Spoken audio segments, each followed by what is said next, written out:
ọkàn tí ń fogun dẹ́rùbà tó máa dógun dandan kọ́ ní kó dogun o ìlú tí pínpín ẹ̀ máa ń dogun ni pé ilẹ̀ tílẹ̀ bá pa wá pọ̀ tá a bá fẹ́ share boundary but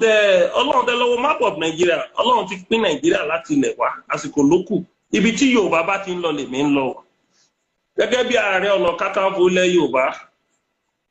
nǹkan tí Yorùbá bá ti náà fẹ́ lèmi fẹ́ èmi kan fẹ́ Oòduà Republic ṣùgbọ́n mo wà careful pé níbo làwọn ọba wa ń lọ níbo làwọn olóṣèlú wa ń lọ níbo làwọn ọ̀jọ̀gbọ́n wa ń lọ kó máa di pé kán sọ pé ààrẹ ló fẹ́ kógun jà wọ́n o ṣùgbọ́n bí tó dé yìí mo ti rí pé àwọn ọ̀jọ̀gbọ́n wa kan ti kí sí Oòduà Republic. I'm a man of the people and I will not work against the wish of the people. mo fẹ́ Oyèbọ̀dé mo fẹ́ fún ẹ ní example kan níjọ́ Saturday a ṣe international conference kan through Yorùbá One Voice láti gbàdá ti dẹ́gbẹ́ ẹlẹ́ ní July 1st international conference tá a máa ṣe rí nínú international conference yẹn àwa táwa ń bẹ̀ alẹ́ ní 1000 lórí webinar yẹn bá a ṣe ń ṣe webinar yẹn lọ 99% àwọn tó wà ní international conference wọ́n dẹ̀ test lábẹ́lẹ̀ Oòduà Republic we won we need Oòduà Republic Oòduà Republic or nothing nígbà tá a máa sample opinion gbogbo àtàwọn ọ̀jọ̀gbọ́n àwọn àgbààgbà káàkiri orígun mẹ́rin àgbáyé a rí pé nǹkan tó ń fẹ́ Oòduà Republic ni ọba tó bá wà nílùú tí nǹkan táráàlú ẹ̀ bá fẹ́ tí ọba ìlú yẹn ò bá fẹ́ mo fi ń ṣe example ni o tọ́ba ọ̀tá ìlú lọ́ba máa ń jẹ́ o ó dẹ̀ máa ń kógun dàlú ni o ọ̀jọ̀gbọ́n tó bá wà ń lù nǹkan táwọn aráàlú ẹ̀ bá fẹ́ tí ò bá fọwọ́ sí ó máa ń di ọ̀tá ìlú ni and mo ṣe bẹ̀rẹ̀ ilé ayé mi ni mi ní jẹ́ kan nínú tó máa jẹ́ ọ̀tá ilẹ̀ Yorùbá bó ti rí gédégbé pẹ̀lú conference tá a ṣe níjọ́ Saturday yẹn pé nǹkan tí Yorùbá ń fẹ́ òun ní Oòduà Republic tẹ́lẹ̀tẹ́lẹ̀ ayé fi option sí pé it's either restructuring or Oòduà Republic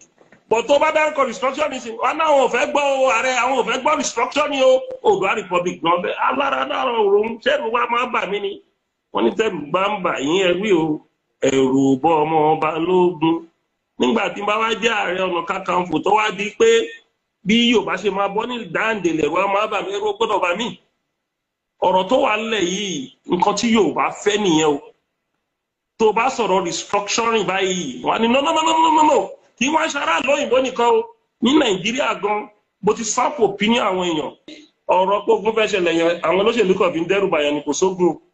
ní ṣe dandan ni kó gun ṣẹlẹ̀ àfẹn tó bá fẹ́ wá fogun dára ẹ̀ lókù ogun òde ń já ọmọ Ọlọ́run a lè jókòó sórí tébù ká jọ sọ ní tùnúntùbí